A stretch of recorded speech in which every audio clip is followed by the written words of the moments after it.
والسابقون الأولون من المهاجرين والأنصار والذين اتبعوهم بإحسان رضي الله عنهم ورضوا عنه.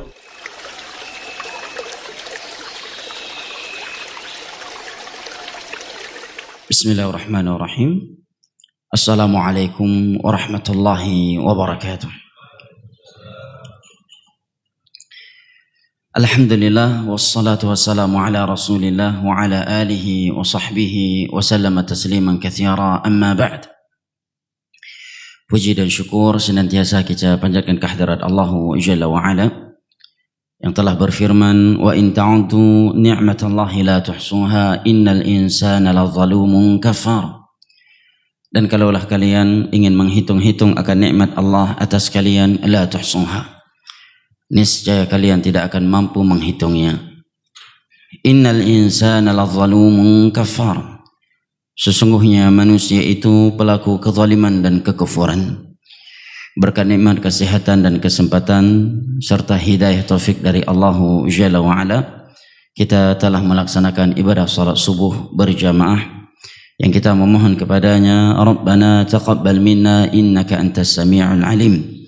Salawat beserta salam senantiasa kita sanjung sajikan kepada Nabi besar kita, keluarga dan segenap sahabat-sahabat beliau yang telah bersabda, inna athqalas salati 'alal munafiqin salatul isya'i wa salatul fajr walau ya'lamuna ma fihima la atawhuma walau habwa. Sesungguhnya salat yang paling berat bagi orang-orang munafik adalah salat isya dan salat subuh. Dan kalaulah mereka mengetahui akan keutamaan pergi melaksanakan salat isya, niscaya mereka akan pergi melaksanakannya sekalipun harus merangkak. Jamaah yang dimuliakan Allah, rahimani wa rahimakumullah. Kita lanjutkan kembali kajian kitab kita Asyru Qawaid fi Tazkiyatin Nafs, 10 kaidah terkait pensucian jiwa. Dan sebelum masuk membaca kitab, sebagaimana biasanya senantiasa kami ingatkan saudara-saudara kami pasien dan keluarga pasien melalui pengaras suara ini dengan beberapa hal. Yang pertama, agar senantiasa bersabar, berihtisab dan berdoa kepada Allah Jalla wa Ala terkait musibah atau ujian sakit yang Allah Jalla wa Ala berikan. Yang kedua, agar senantiasa bersabar kepada Allah Jalla wa Ala, karena Allah Jalla wa Ala telah berfirman, innama yuwaffas sabiruna ajrahum bighairi hisab. Orang-orang yang memiliki sabar, sifat sabar akan diberikan pahala yang tanpa batas. Dan sabar adalah kunci syurga. Udkhulul jannata bima sabartum. Masuklah kalian ke dalam syurga karena sifat sabar kalian. Yang ketiga, agar selalu bersyukur kepada Allah Jalla wa Ala. Karena kata para ulama, musibah sakit dan yang semisal dengannya, dari satu sisi dia adalah musibah yang kita harus sabar, tetapi di sisi lain dia adalah sebuah nikmat yang kita harus bersyukur kepada Allah atasnya. Karena setiap musibah itu dapat menghapuskan dosa dan mengangkat derajat. Maka dari sisi itu dia adalah nikmat yang kita harus bersyukur kepada Allah Jalla wa Ala kepadanya. Kemudian yang berikutnya, agar senantiasa memperhatikan salat. Karena tidak sedikit keluarga pasien yang tidak salat hanya gara-gara menjaga pasien mereka.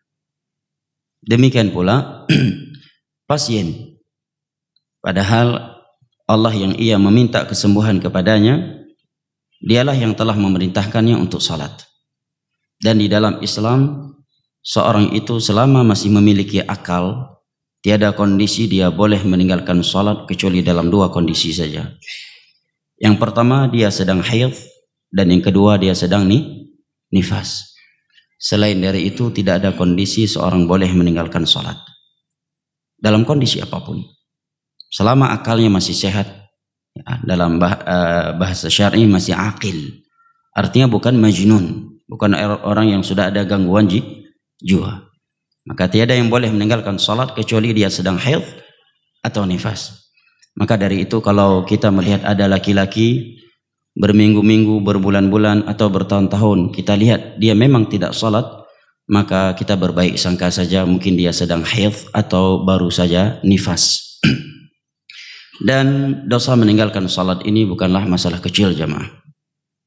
Nabi sallallahu alaihi wasallam bersabda, "Al-ahdu alladhi bainana wa bainahum as-salah. Faman tarakaha faqad kafar." Dalam Sunan Abi Dawud. Perbedaan antara kita umat Islam dengan orang kafir adalah salat. Yang meninggalkannya dia kafir. Nabi sallallahu alaihi wasallam juga bersabda, "Bainal 'abdi wal kufri wasyirki tarkus as-salah." Pagar antara keislaman dengan kesyirikan, kekufuran adalah salat. Dan Al-Imam Ibnul Qayyim rahimahullahu taala di awal kitab beliau As-Salah menerangkan bahwa menurut kesepakatan ulama Islam dari kalangan para sahabat, para tabi'in, tabi'ut tabi'in dan 4 imam mazhab, bahwa dosa meninggalkan salat itu lebih berat, lebih besar daripada dosa membunuh, daripada dosa homoseksual, daripada dosa zina, daripada dosa riba. Dia adalah dosa setelah kemurtadan. Cukuplah sebagai tanda besarnya dosa meninggalkan salat, di mana ulama dahulu, ulama fikih khilaf apakah orang yang meninggalkan salat masih boleh dikategorikan muslim atau dia sudah dikategorikan murtad. Dan pendapat yang dikuatkan oleh Imam Ibnu Abdul Bar dalam kitab Al-Tamhid dan Al-Istidhkar, seorang ulama Maliki dari tahun 400 Hijriah, dan juga Hambali, bahwa orang yang meninggalkan salat secara totalitas 5 waktu, totalitas dia tinggalkan salat, sekalipun dia menganggap itu adalah wajib, tetapi dia meninggalkannya karena malas, secara totalitas dia murtad, dia kafir, tidak boleh dikuburkan di pemakaman kaum muslimin, dan pernikahannya harus diputuskan serta sembelihannya tidak halal dimakan. Bahkan sebagian ulama tabi'in menukilkan kesepakatan para sahabat Nabi atas hal ini. Itu Abdullah bin Syaqiq. Ya, beliau menyatakan, "Kanu la yarawna tarka syai'in min al-a'mali kufrun illa shalah." Para sahabat itu tidak pernah menyatakan murtad orang yang meninggalkan suatu amalan kecuali salat. Jadi masalah salat bukan masalah kecil, jemaah. Ya. Seorang hendaknya bertobat kepada Allah. Kalau dia bertobat dengan ikhlas karena Allah, menyesalinya, bertekad untuk tidak mengulanginya kembali, maka Allah akan memaafkannya. At-taubatu tahdumu ma qablaha kama anna al-islam yahdumu ma qablah. Taubat itu menghapuskan dosa-dosa sebelumnya sebagaimana Islam menghapuskan dosa-dosa sebelum Islam. Ya. Di dalam kitab fikih ada sebuah pembahasan yang berjudul Salatu Ahlil A'zar. Salat orang-orang yang sedang menderita sakit. Mereka sebutkan di sana bahwa selama akalnya masih ada, sekalipun ya keluar dari anggota tubuhnya kotoran seperti dia sedang memakai kateter dan yang semisal dengannya, maka dia tetap wajib salat. Dan tidak ada yang susah dari salat ini. Kalau dia tidak mampu berdiri, kata Nabi, fasalli qa'idan, salatlah dalam keadaan duduk. Jika juga tidak mampu, fasalli 'alal jambil ayman, salatlah engkau di atas lambung kananmu, berbaring di atas lambung kananmu menghadap ke kiblat. Jika juga tidak mampu, famustalqiyan, dia salat dalam keadaan tidur terlentang. Jika juga tidak mampu, maka salat sesuai dengan kemampuannya walaupun dengan isyarat. Tidak mampu berwudu, maka dia bertayamum. Tidak mungkin bertayamum karena dia mungkin di ruangan ICU dan semisal dengannya, maka dia salat dengan salat faqidiyat tahurain. Salat tanpa wudu dan tanpa tayamum karena kondisi yang tidak memungkinkan, kata para ulama fikih. Kalau dia pasien yang musafir dari luar Banda Aceh, dari luar Aceh besar, dia boleh menjamak dan kasar. Dia bisa membawa zuhur ke asar atau asar ke zuhur, membawa maghrib ke isya atau isya ke waktu maghrib, ya, dengan mengkasar yang 4 rakaat menjadi 2 rakaat. Tiada yang sulit dalam keadaan hal salat ini. Dan jangan sampai seorang mati dalam keadaan tidak salat. Dia mati dalam keadaan tidak salat lebih buruk daripada dia mati dalam keadaan sedang berzina. Apa kiranya seorang nyawanya dicabut dan dia di atas perut pelacur. Itu tidaklah lebih besar daripada dosa orang yang mati dalam keadaan tidak salat. Karena dosa meninggalkan salat itu jauh lebih besar di dalam Islam daripada dosa zina homoseksual. Di dalam Islam, orang yang meninggalkan salat itu lebih bejat daripada koruptor. Orang yang meninggalkan salat di dalam Islam itu lebih bejat daripada pembunuh, pencuri, pemakan riba, homoseksual. Jangan pernah bermain-main dengan masalah salat. Sampai-sampai Nabi Ibrahim saja, seorang nabi padahal, Dan Allah telah memberitakan bahwa seluruh para nabi setelah beliau anak keturunan beliau. Tetapi masih berdoa, Allahumma Rabbi ja'alni muqimas shalah wa min dzurriyyati. Ya Allah, jadikan aku dan anak keturunanmu dari hamba-hambamu yang menegakkan salat. Dan Nabi SAW bersabda, inna awwala ma yuhasabu alaihi al-'abdu yaumal qiyamah as-salah. Pertama, yang ibadah yang pertama kali Allah tagih, Allah permasalahkan, Allah hisab di hari kiamat di padang mahsyar adalah salat. Adalah salat. Dan sebagian orang yang sedang sakit meninggalkan salat dikarenakan fatwa yang sesat menyesatkan bahwa boleh kada. Hana apa beda sembahyang le kada. Ya boleh tengok tak kada, itu fatwa yang sesat menyesatkan. Tidak boleh diikuti. Dikarenakan fatwa yang menyesatkan tersebut banyak orang yang meninggalkan salat. Yang pertama, mana dalilnya? Nabi sekian puluh hari sakit parah, bahkan sekian belas hari yang beliau tidak mampu keluar ke masjid, tetapi beliau tetap masih salat. Sahabatnya ada yang diserbu dengan anak panah. Sekian anak panah menancap di tubuhnya dan dia sedang salat, tetap melaksanakan salat. Di dalam medan tempur sedang perang, Nabi diperintahkan oleh Allah, fa in khiftum farijalan aw rukbana. Kalau kamu sedang berperang di medan tempur dan waktu salat akan keluar, tetaplah kamu salat sekalipun kamu salat sambil lari atau sambil menunggangi ontamu, kudamu, tungganganmu. Ini di medan tempur. Nyo gara-gara sumukoh padi kahana salat bagi orang lain. Panen padi, koh padi, tegolom luhu. Sampai maghrib dia. Nya maghrib luhutan, asatan, maghrib tan, isyatan, pajang pupuk mandum entek poh si kurang malam. Leh isya ideh ke pupuk mandum luhu, asa, maghrib, isya. Ini namanya jamak madain akhir zaman. Ya. Jamak itu hanya boleh zuhur dibawa ke waktu asar, atau asar ke waktu zuhur, maghrib ke waktu isya, atau isya ke waktu maghrib. Mami limang boh wate ta jamak itu namanya jamak ala akhir zaman. Ya. Taib. Sebagian orang alasannya diberi bisikan kada. Ya, ipu meme ngan salat. Menan pahi mati hanak demi kada ipu wajib kafarat ngekang ekonomi ngan. Ya. Yu kapayah bayu fidyah salat. Karena orang yang sakit padung peluhuro ne teman. Ka bayu fidyah, ka merpa penglom, berak fidyah. Ya. Berbagai hal tanpa dalil. Ya. Mewajibkan fidyah salat itu bukan dari Islam. Tiada satupun mazhab yang memerintahkan dan mewajibkan fidyah salat. Itu adalah bisikan-bisikan agar seorang mudah-mudahan di dalam meninggalkan salat. Atau orang-orang yang ingin memperkuatkan ekonominya, kemudian mengasuh dari pintu-pintu yang mengatasnamakan Islam, agama. Nah, seorang yang sedang sakit tetap salat. Baik, jamaah yang dimuliakan Allah, kita kembali lagi kepada pelajaran kita Asyru Qawaid fi Tazkiyatin Nafs, 10 kaidah terkait pensucian jiwa. Pada pertemuan yang lalu penulis rahimahullahu taala telah menyebutkan bahwa merupakan sebab utama jiwa seorang itu akan bersih dan disucikan oleh Allah Jalla wa Ala adalah mengikuti sunnah Rasulullah sallallahu alaihi wasallam. Telah beliau uraikan kepada kita beberapa ayat dari Al-Qur'an dan hadis serta ucapan ulama salaf yang menerangkan kepada kita pentingnya mengikuti sunnah Nabi sallallahu alaihi wasallam dalam beragama, dan bahwa meneladani Rasulullah sallallahu alaihi wasallam adalah sebab hati kita disucikan dan dibersihkan oleh Allah Jalla wa Ala. Kata penulis rahimahullahu taala, walihada wajaba ala man arada tazkiyata nafsihi an yujahida nafsahu ala ittiba'i wal iqtida'i wa ta'assi bir rasul sallallahu alaihi wasallam wal hadr min al muhdatsati wal mukhtara'ati wat tara'iq al mubtada'at allati yadda'i arbabuha annaha tuzkin nufus.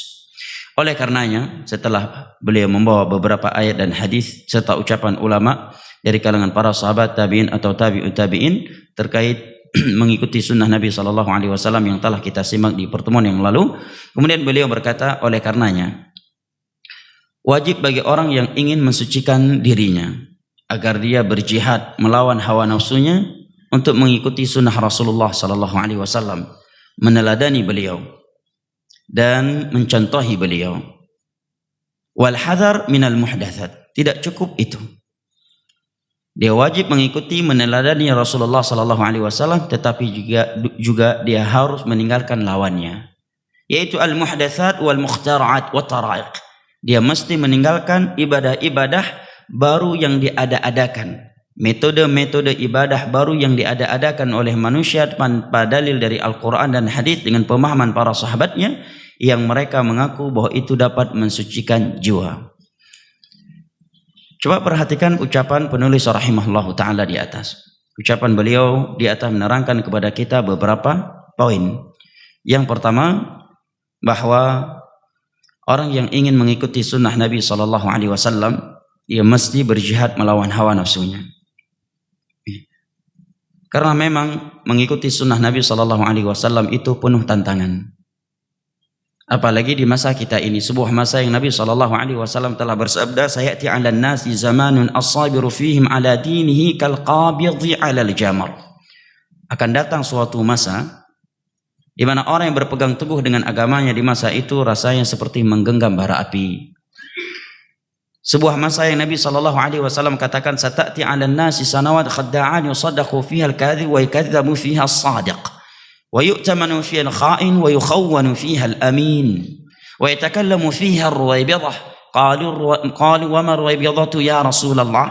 قال الرجل التافه يتكلم في أمر العامة.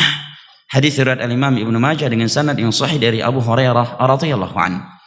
Akan datang suatu masa yang penuh dengan pemutarbalikan fakta, di mana kebenaran dikatakan salah, kesalahan dikatakan benar. Kedustaan dikatakan kejujuran, kejujuran dinilai sebagai kedustaan. Pengkhianat dinilai sebagai orang yang amanah, seorang yang amanah dikatakan seorang yang pengkhianat. Di masa yang sudah seperti itu, Ruwaibidhah banyak berbicara. Siapakah Ruwaibidhah wahai Rasulullah? Tanya para sahabat. Nabi menjawab, yaitu seorang yang tidak memiliki kapasitas ilmu berbicara tentang urusan-urusan besar kaum muslimin. Sekarang sebagian orang di sebagian tempat hanya karena menerapkan zikir yang sesuai dengan konteks Nabi SAW, bisa-bisa dia dipermasalahkan di kampungnya. Itu contoh kecil jemaah, belum yang lebih besar dari itu. Padahal dia berusaha setelah sholat mengamalkan yang Nabi anjurkan, melakukan sebagaimana yang Nabi contohkan. Misalkan zikir setelah sholat 5 waktu, dia baca setelah salam astaghfirullah, astaghfirullah, astaghfirullah, Allahumma anta salam wa minka salam, tabarakta ya dzal jalali wal ikram. La ilaha illallah wahdahu la syarika lah, lahul mulku wa lahul hamdu wa huwa ala kulli syai'in qadir. La haula wa la quwwata illa billah. La ilaha illallah mukhlishina lahuddin walau karihal kafirun. Allahumma la mani lima a'taita wa la mu'ti lima mana' wa la yanfa'u dzal jaddi minkal jadd. Subhanallah 33 kali, alhamdulillah 33 kali, Allahu akbar 33 kali. Sebagian ulama ada yang menyatakan boleh 11 kali. Kemudian genap menjadi 100 dengan ucapan la ilaha illallah wahdahu la syarika lah, lahul mulku wa lahul hamdu wa huwa ala kulli syai'in qadir. Ayat kursi, kemudian 3 kul. Ya, pada salat maghrib dan subuh dia membaca la ilaha illallah wahdahu la syarika lah, lahul mulku wa lahul hamdu yuhyi wa yumiitu wa huwa ala kulli syai'in qadir sebanyak 10 kali. Dan khusus pada salat subuh Nabi selalu membacakan doa Allahumma inni as'aluka ilman nafi'an wa rizqan thayyiban wa amalan mutaqabbalah tanpa mengangkat kedua tangan. Ya. Dan Abdullah bin Umar menyebutkan kana Rasulullah sallallahu alaihi wasallam yaqilu tasbih bi asabi'il yumna. Nabi menghitung tasbih subhanallah, Allahu akbar, alhamdulillah itu dengan membulatkan jari jemari tangan kanannya. Baru sunnah yang seperti ini dia amalkan, berbagai tuduhan telah dilemparkan kepadanya. Ega lama jabut kena mentilawat hanjit li ke Nabi. Kedeh po. Ya, hanjit li tilawat inan. Tumayang li tumayang nim tilawat li im groy. Dan seterusnya. Nah, dan untuk mengamalkan sunnah yang seperti ini aja di sebagian lingkungan nggak mudah jemaah. Mungkin kalau dia berada di lingkungan yang orang kebanyakan orang cuek dengan aktivitas orang lain mungkin agak mudah. Tapi beberapa tempat ya dia harus kucing-kucingan kalau mentalnya nggak kuat. Ya, ulai yang gua uju ikut jamaah lain tapi konteks zikir yang dari Nabi baik itu bahwa dia hana mitlawud. Ini kan namanya kucing-kucingan ikut sunnah, nggak punya mental ikut sunnah. Ini namanya penakut dalam mengikuti sunnah Nabi SAW. Malu diketahui oleh manusia dia mengikuti Rasulullah. Justru dia senang dikatakan sedang melakukan bid'ah sekalipun dia sedang melakukan sunnah. Ini kan namanya begitu. Ya. Mihana api-api oleh hana mangat tagai ngan jamaah lain. Itu pedah ente ji ka lain macut. Iya api-api oleh mudah ji sama dengan yang lain. Ya, supaya orang lain mengira bahwa dia juga sama dengan yang lain. Padahal yang dia ikuti yang sesuai dengan sunnah. Ini namanya kan kucing-kucingan ikut sunnah. Ya. Ikut bid'ah kita berani terang-terangan, melakukan maksiat juga berani terang-terangan. Begitu melakukan ketaatan dan mengikuti sunnah Nabi SAW, kita justru kucing-kucingan, nggak punya mental. Padahal baru kontak di zikir. Sahabiah Sumayyah ditombak kemaluannya dengan pelepah kurma oleh Abu Jahal sampai mati syahid karena mengikuti sunnah Rasulullah SAW. Bilal ibnu Rabah ditelanjangi kemudian disiram dengan timah yang mendidih karena mengikuti sunnah Rasulullah SAW. Kita baru zikir itu ya. Demikian juga sebagian orang sudah tahu suatu ritual itu bidah. Cuma mbak pikir-pikir hana mangat tagai dengan orang komplek, hana mangat tagai dengan orang kampung. Alah tak pupuk dia jutani tak kandurian ni yatim. Ikira ya Allah ji pememeen ji motor keri tulis pajiru. Saya lagi kan. Motor keri tulis pajiru. Mungkin. Ikira Allah manusia bisa dia tipu. Tak pupuk you tak kani you kanduri urang mati urang lain kani depu. Allah Subhanahu wa taala kita perlakukan demikian jemaah. Di manakah tauhid kita, pengagungan kita kepada Allah Jalla wa Ala, kemudian kepada Rasulnya. Maka Syekh katakan, kalau dia mengikuti sunnah Nabi SAW, dia harus melakukan jihad melawan hawa nafsu.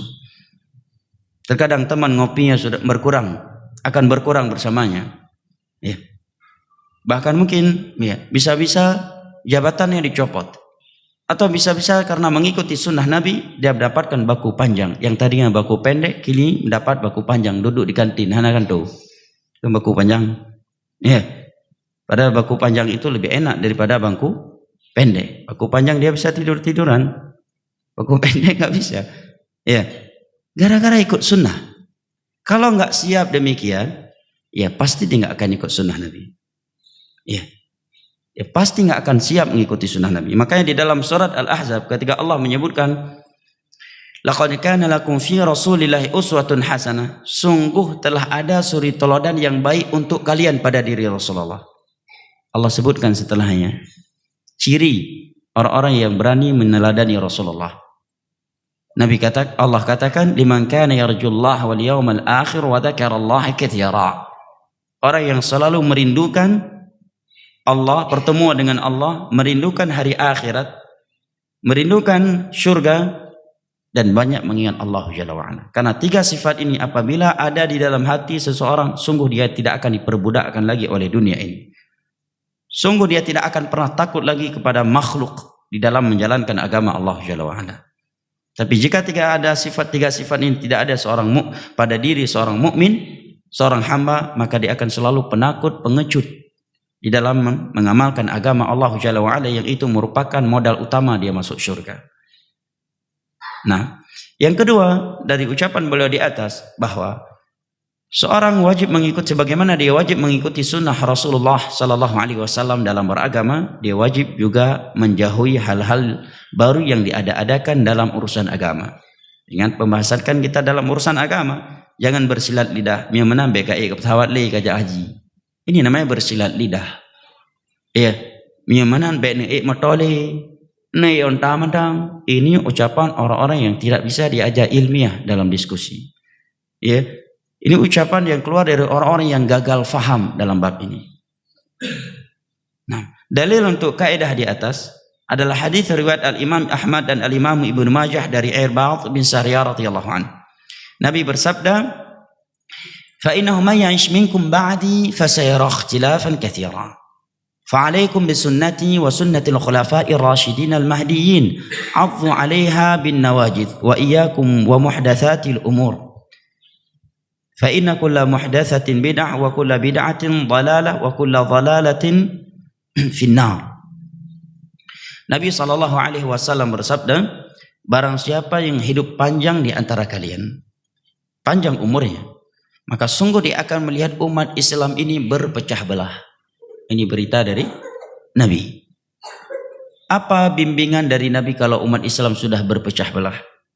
bimbingan dari Nabi, fa'alaikum bisunnati, hendaknya kalian mengikuti sunnahku, jalanku, hadis-hadisku, wa sunnatil khulafa'ir rasyidin al-mahdiyyin adhu 'alaiha bin nawajiz, dan sunnahnya para khulafa ar-rasyidin dari kalangan Abu Bakar, Umar, Utsman dan Ali yang telah mendapatkan petunjuk dan bimbingan dari Allah. Perhatikan hadis Nabi, setelah Nabi memerintahkan kita untuk mengikuti sunnah Rasulullah sallallahu alaihi wasallam, sunnah beliau tidak berhenti sampai di situ saja. Nabi masih melanjutkan dengan memperingatkan kita dari lawan sunnah. Ya, Nabi menyatakan wa iyyakum wa muhdatsatil umur. Jauhilah oleh kalian setiap perkara-perkara baru yang diada-adakan dalam urusan agama. Fa inna kulla muhdatsatin bid'ah. Karena setiap perkara baru yang diada-adakan dalam urusan agama itu adalah bid'ah. Dan setiap kebid'ahan adalah kesesatan, dan setiap kesesatan adalah tempatnya dalam neraka. Ini hadis Nabi sallallahu alaihi wasallam yang dicantumkan oleh Imam Nawawi dalam dua kitab beliau, Al-Arba'in dan Riyadhus Shalihin. Diriwayatkan oleh Imam Ahmad dan Imam Ibnu Majah. Coba perhatikan hadis ini. Setelah Nabi memerintahkan kita untuk mengikuti sunnah beliau di saat umat Islam sudah berpecah belah, Nabi juga melarang kita untuk jatuh atau untuk melakukan perkara-perkara baru yang ada-adakan dalam urusan agama. Sebagaimana ayat dan hadis yang memerintahkan untuk kita untuk bertauhid, juga di waktu yang lain Allah melarang kita dari berbuat syirik. Sebagaimana Allah Jalla wa'ala ketika memerintahkan kita untuk melakukan ketaatan, Allah dan Rasulnya juga melarang kita untuk melakukan maksiat. Dan sebenarnya agama ini kan simpel saja. Ada petunjuk dari Nabi, kita lakukan. Enggak ada puput. Ada yang kena mentang ada puput lam. Ya. Makanya sebagian ulama salaf menyatakan al-iqtisadu fi sunnah khairun min al-ijtihadi fil bid'ah. Sederhana dalam beragama, sederhana dalam beribadah, tetapi sesuai dengan petunjuknya Rasulullah sallallahu alaihi wasallam itu lebih baik daripada bersungguh-sungguh tetapi dengan cara yang bid'ah. Di awal pembahasan ini atau di kaidah yang keempat ini telah kita simak ayat-ayat dan hadis-hadis ucapan para ulama salaf ya, terkait mengikuti sunnah Rasulullah sallallahu alaihi wasallam. Berikut ini beberapa ucapan ulama salaf yang belum beliau sebutkan ya. Ucapan sahabat Nabi sallallahu alaihi wasallam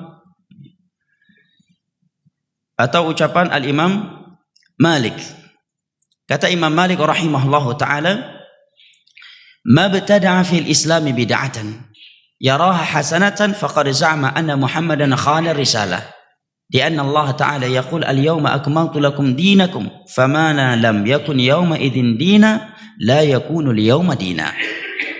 Kata Imam Malik rahimahullahu ta'ala, gurunya Imam Syafi'i. Kata beliau, barang siapa yang melakukan suatu bid'ah di dalam Islam, yang dia menganggapnya sebagai bid'ah yang hasanah, maka sungguh dia telah mengira bahwa Nabi SAW khianat dalam menyampaikan agama ini. Karena Allah berfirman, al-yawma akmaltu lakum dinakum. Hari ini telah aku sempurnakan agama kalian. Ini ayat turun di Haji Wada' di tanggal 9 Zulhijjah pada hari Arafah. Maka kata Imam Malik, fama lam yakun yawma idzin dina fala yakun al-yawma dina. Sesuatu yang itu bukan bagian dari agama di masa Nabi sallallahu alaihi wasallam, maka di masa kita ini itu juga bukan bagian dari agama.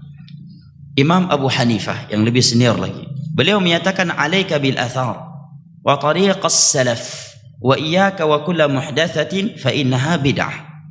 Hendaknya engkau berpegang teguh dengan dalil, dan berpegang teguhlah engkau dengan jalan mereka ulama salaf dari kalangan para sahabat, tabi'in dan tabi'ut tabi'in. Jadi kalimat salaf itu bukan kalimat yang dimiliki oleh ormas tertentu, untuk organisasi tertentu, untuk kelompok tertentu. As-salaf artinya pendahulu, orang yang orang-orang yang sudah mendahului kita di dalam beragama dan telah direkomendasikan oleh Allah dan Rasulnya, yaitu para sahabat Nabi, para tabi'in dan tabi'ut tabi'in. Kata beliau, hendaknya engkau berpegang teguh dengan jalan mereka as-salaf, dan hati-hatilah engkau dari setiap perkara-perkara baru yang diada-adakan dalam urusan agama. Fa innaha bid'ah, karena itu adalah bid'ah. Ucapan Imam Abu Hanifah. Adakah yang berani menuduh Abu Hanifah seorang Wahabi? Ya, sedangkan beliau hidup ya di abad kedua atau di abad pertama. Nah, kemudian seorang ulama tabi'in yang bernama Hasan ibnu Atiyah, gurunya Imam Auza'i dan juga gurunya Imam Malik. Beliau berkata, "Ma btada'a qaumun bid'atan fi dinihim illa naza'a Allah min sunnatihim mithlaha." Tidak ada seorang yang melakukan suatu bidah dalam agama mereka melainkan Allah mencabut nikmat sunnah dari mereka yang seperti itu. Wala yu'iduha ilaihim yaumal qiyamah, dan Allah tidak akan mengembalikan mereka kepada sunnah tersebut sampai hari kiamat terjadi. Ancaman, ya ini akibat dari melakukan kebid'ahan. Juga Umar bin Abdul Aziz, ya, raja yang paling saleh setelah Muawiyah. Ya, untuk menyatakan raja yang paling saleh terhadap Umar bin Abdul Aziz harus ditambah dengan kalimat setelah Muawiyah. Karena raja yang paling saleh di dalam Islam adalah yang pertama saleh di dalam Islam adalah Muawiyah. Karena sebelum beliau disebut dengan khilafah. Ya, Nabi menyatakan khilafah ba'di 30 tahun. Ya. Beberapa tahun Abu Bakar, Umar, Utsman, Ali, ya, 2 bulan dilanjutkan oleh Hasan menjadi 30 tahun. Umar bin Abdul Aziz adalah gubernur Madinah di masa Walid ibnu Abdul Malik. Ya. Beliau berpesan, "Usikum bi taqwallah wal ikhtisari fi amrihi wa ittiba'i sunnati rasulih sallallahu alaihi wasallam wa tarki ma ahdatsal muhdithun ba'du."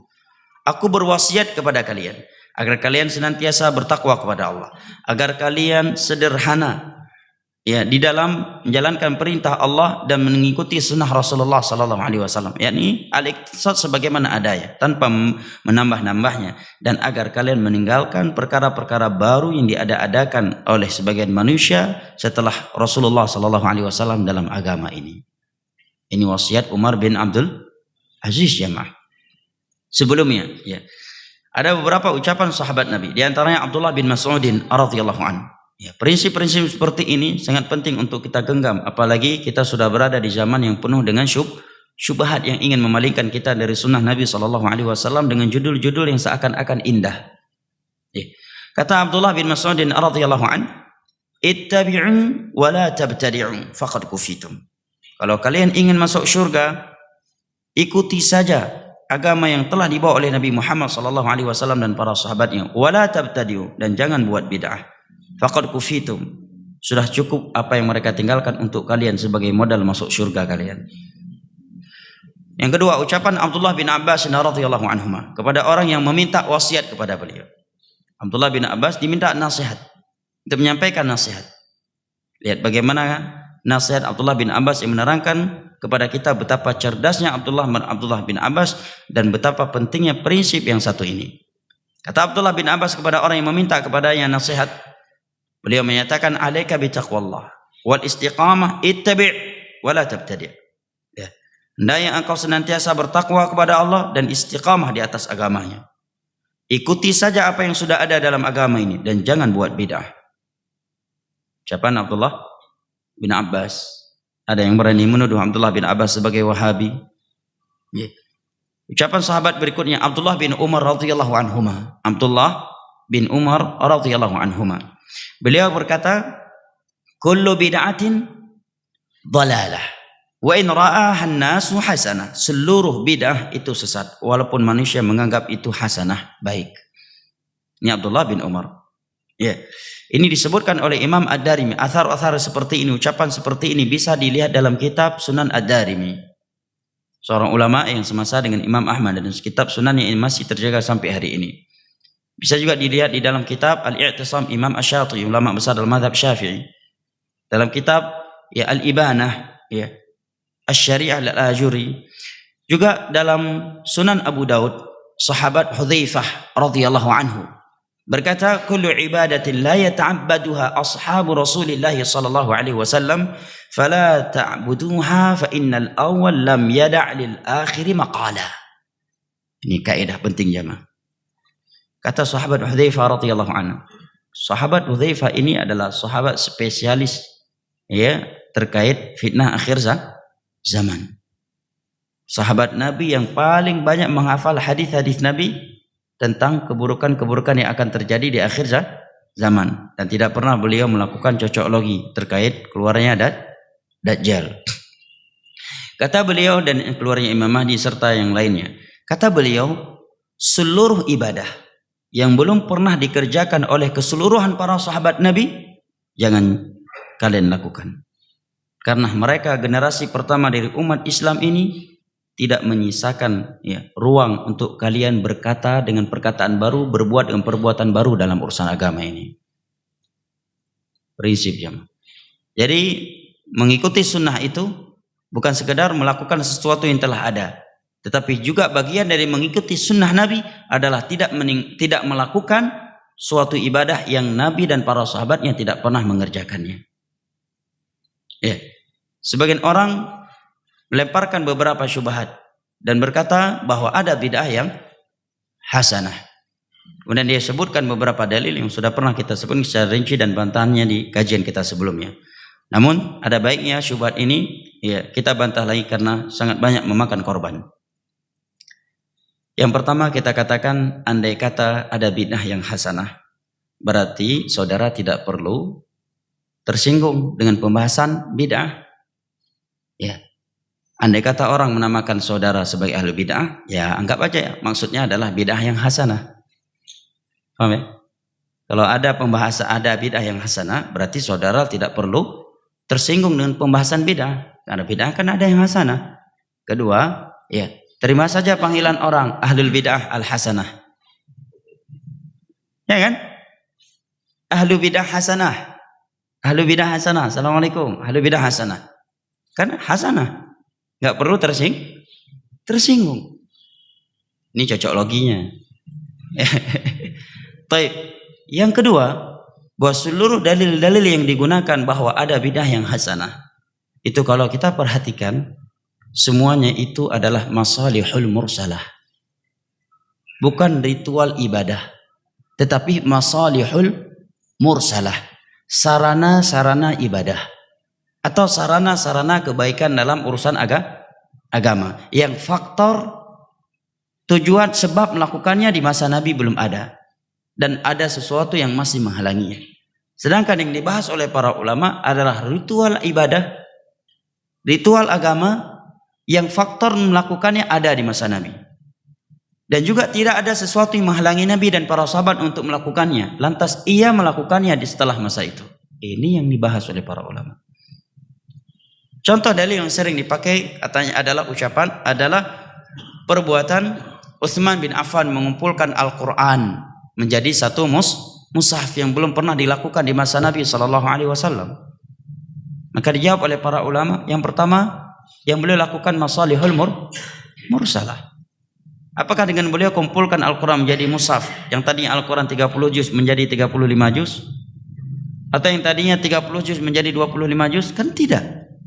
Di masa Nabi Al-Quran yang boleh kumpulkan itu Al-Quran yang di masa Nabi. Hanya saja di masa Nabi belum ditulis ya, karena beberapa alasan. Yang pertama kata para ulama tafsir, karena masih banyak para sahabat Nabi yang menghafal Al-Quran. Kedua, khawatir akan tercampur Al-Quran dengan hadis, karena kebanyakan para sahabat adalah ummi di masa itu ya.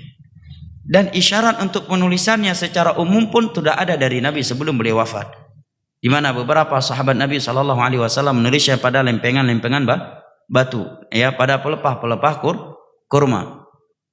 Nah, kedua, Utsman melakukannya di hadapan seluruh sahabat Nabi yang masih hidup dan seluruh para tabi'in tanpa ada yang mengingkarinya, dan itulah yang disebut dengan ijma'.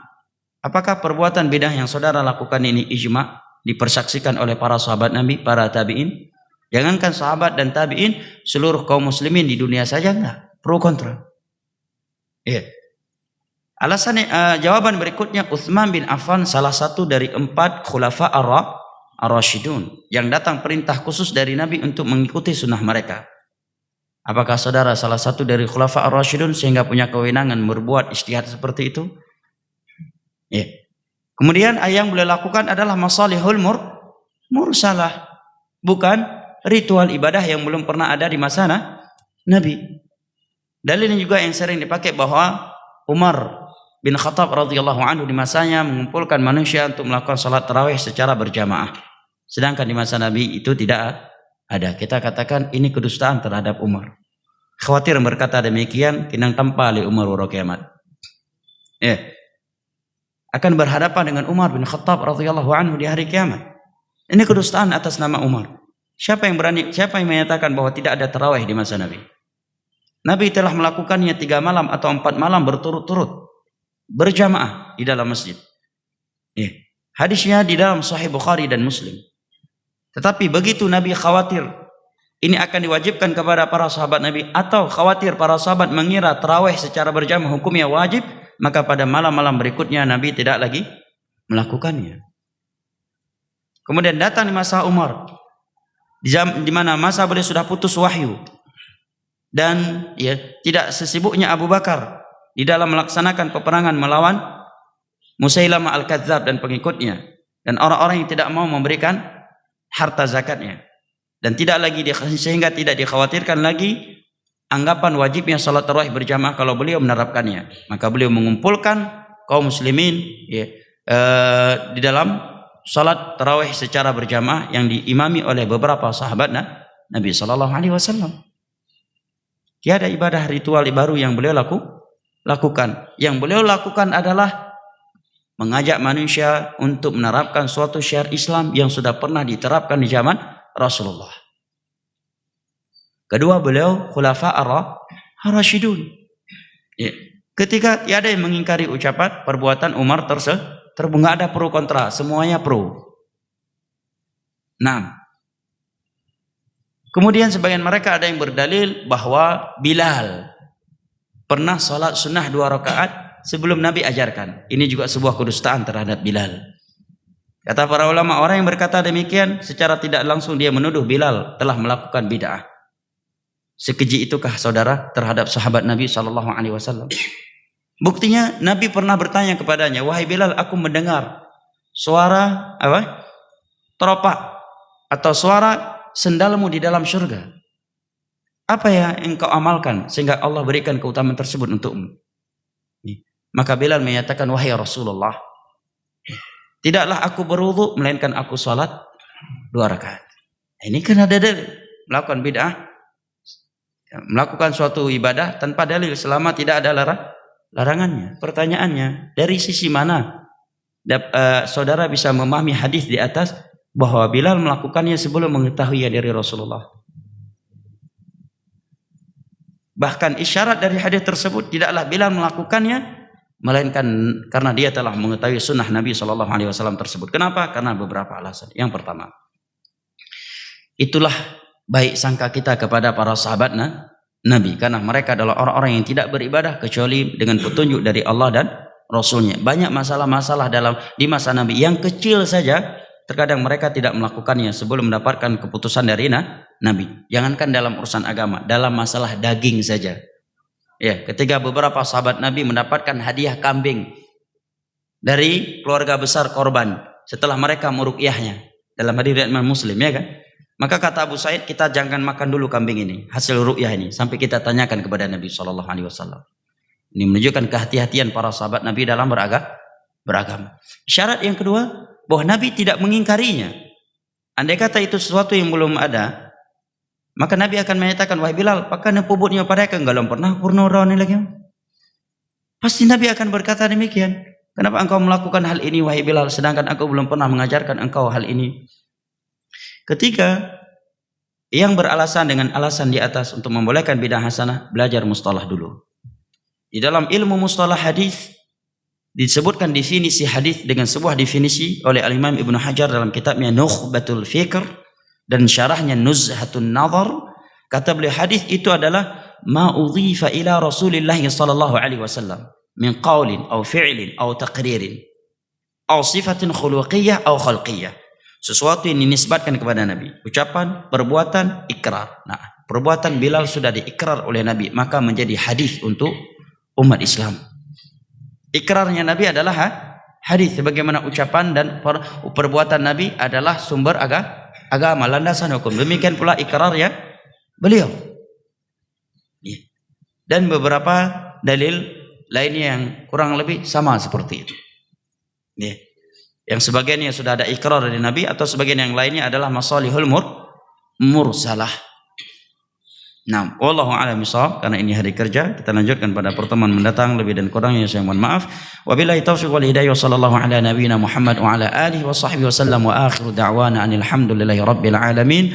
Wassalamu alaikum warahmatullahi wabarakatuh.